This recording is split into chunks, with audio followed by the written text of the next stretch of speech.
ಕರ್ನಾಟಕ ರಾಜ್ಯದಲ್ಲಿ ಭಾರತದಲ್ಲಿ ಮೊಟ್ಟೆ ದರವನ್ನ ಕುಸಿದಿದೆ. ಹೌದು, ಎಷ್ಟು ಕುಸಿದಿದೆ, ಯಾವೊಂದು ರಾಜ್ಯದಲ್ಲಿ ಎಷ್ಟು ದರ ಇದೆ ಮತ್ತು ಕರ್ನಾಟಕ ರಾಜ್ಯದ ಯಾವೊಂದು ಜಿಲ್ಲೆಯಲ್ಲಿ ಎಷ್ಟೆಷ್ಟು ದರ ಇದೆ ಅದ್ರ ಬಗ್ಗೆ ಕೂಡ ಮಾತಾಡೋಣ. ಅದೇ ರೀತಿಯಾಗಿ ಮಾರ್ಚ್ 31ನೇ ತಾರೀಕೊಳಗಾಗಿ ಗ್ಯಾಸ್ ಇದ್ದವರು KYC ಮಾಡಿಸ್ಕೋಬೇಕಾಗತ್ತೆ.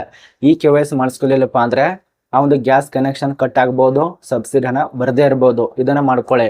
ಅದೇ ರೀತಿಯಾಗಿ ರೈತರು ಬೆಳೆದಂತ ದರ ಪ್ರತಿಯೊಂದು ಇಳಿಕೆ ಮಾಡಿದ್ದಾರೆ. ಭಾರತದಲ್ಲಿ ಬೆಳೆಯುವಂತ ರೈತರ ಈ ಒಂದು ಬೆಳೆಗಳಿದಾವಲ್ಲ, ಆ ಒಂದು ಪದಾರ್ಥಗಳ ಆಹಾರ ದರವನ್ನ ಪ್ರತಿಯೊಂದು ಇಳಿಕೆ ಮಾಡಿದ್ದಾರೆ. ಬೇರೆ ದೇಶದಿಂದ ಏನ್ ನಮ್ಮ ಭಾರತಕ್ಕೆ ಬರುತ್ತಲ್ಲ ಆ ಒಂದು ದರವನ್ನ ಜಾಸ್ತಿ ಮಾಡಿದ್ದಾರೆ. ಹೀಗೆ ಯಾಕೆ ಆಗ್ತಾ ಇದೆ ಕಮೆಂಟ್ ಮಾಡಿ.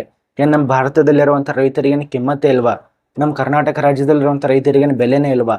ಈ ಒಂದು ರೈತ ಏನಾದ್ರೂ ಅಕಸ್ಮಾತ್ ಬೆಳಿಲಿಲ್ಲಪ್ಪ ಅಂದ್ರೆ ಗ್ಯಾಸ್ ಒಳ್ಳೇದು, ಹೆಂಗ್ ಬೇಕಾದಂಗೆ ಮಾಡ್ಕೊಂಡು ತಿನ್ನಕ್ ಬರತ್ತೆ.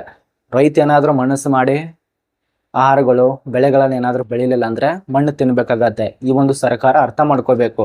ಇದ್ರ ಬಗ್ಗೆ ನಿಮ್ಮ ಅನಿಸಿಕೆ ಕಮೆಂಟ್ ಮಾಡಿ. ಅದೇ ರೀತಿಯಾಗಿ ನಾನು ಮೊದಲಿಗೆ ತಿಳಿಸ್ಕೊಟ್ನಲ್ಲ ಮೊಟ್ಟೆಗಳ ದರ ಎಲ್ಲ ಮಾಹಿತಿ ಇರತ್ತೆ. ಈ ಒಂದು ಚಾನಲ್ ಅನ್ನ ಯಾರು ಸಬ್ಸ್ಕ್ರೈಬ್ ಮಾಡಿಲ್ಲ ಸಬ್ಸ್ಕ್ರೈಬ್ ಮಾಡ್ಕೊಳ್ಳಿ, ಫಾಲೋ ಮಾಡ್ಕೊಳ್ಳಿಲ್ಲ ಅಂದ್ರೆ ಉಚಿತವಾಗಿರತ್ತೆ, ಅದೆಲ್ಲ ಮಾಡ್ಕೊಳ್ಳಿ. ಮತ್ತೆ ನಿಮ್ಮ ಅನಿಸಿಕೆ ಕಮೆಂಟ್ ಮಾಡೋದನ್ನ ಮರಿಬೇಡಿ. ಬನ್ನಿ ಒಂದೊಂದ ತಿಳಿಸ್ಕೊಡ್ತೇನೆ. ಆಗಲೇ ತಿಳಿಸ್ಕೊಟ್ಟೇನಲ್ಲ ಈ ಒಂದು ಮೊಟ್ಟೆಗಳ ದರ ಎಷ್ಟು ಕುಸಿದಿದೆ. ಈಗ ಪ್ರಸ್ತುತ ಭಾರತದಲ್ಲಿ 6 ರೂಪಾಯಿದಿಂದ 3 ರೂಪಾಯಿ ತನಕ ಈ ಒಂದು ಮೊಟ್ಟೆ ದರವನ್ನ ಕುಸಿದಿದೆ. ಅತಿ ಹೆಚ್ಚು ಈ ಒಂದು ಕೋಳಿ ಸಾಕಾಣಿಕೆ ಮಾಡಿ ಮೊಟ್ಟೆಗಳನ್ನ ವ್ಯವಹಾರ ಮಾಡುವಂತ ನಮ್ಮ ಒಂದು ಕರ್ನಾಟಕದಲ್ಲಿ ಅತಿ ಹೆಚ್ಚು ಜನ ಈ ಒಂದು ಮೊಟ್ಟೆಗಳನ್ನ ಮಾರಾಟ ಮಾಡ್ತಾರೆ. ಅದರಲ್ಲಿ ಕೂಡ ಈ ಒಂದು 6 ರೂಪಾಯಿದಿಂದ 3 ರೂಪಾಯಿ ತನಕ ಬೆಲೆಯನ್ನ ಕಡಿಮೆ ಆಗಿದೆ ಅಂದಮೇಲೆ ಮುಗಿದು ಹೋಯಿತು. ಆ ಒಂದು ಮೊಟ್ಟೆಗಳನ್ನ 50,000 ಗಟ್ಲೆ 70,000 ಗಟ್ಲೆ ಮೊಟ್ಟೆಗಳನ್ನ ಭೂಮಿಯಲ್ಲಿ ಅಗದು ಮುಚ್ಚಿಸಿದ್ದಾರೆ. ಉಪಯೋಗ ಇಲ್ಲ, ಯಾರು ತಗೋತಾ ಇಲ್ಲ, ಹೊಟ್ಟೆಗಳೆಲ್ಲ ಬಂದದು, ಪ್ರತಿಯೊಬ್ರು ಕೂಡ ತಿನ್ನೋದಕ್ಕೆ ಇದು ಇಲ್ಲ. ಆದ ಕಾರಣ ಮೊಟ್ಟೆಗಳೆಲ್ಲ ಪ್ರತಿಯೊಂದು ನಾಶ ಆಗ್ತಿದ್ದಾವೆ, ಸರ್ವನಾಶ ಆಗ್ತಿದ್ದಾವೆ.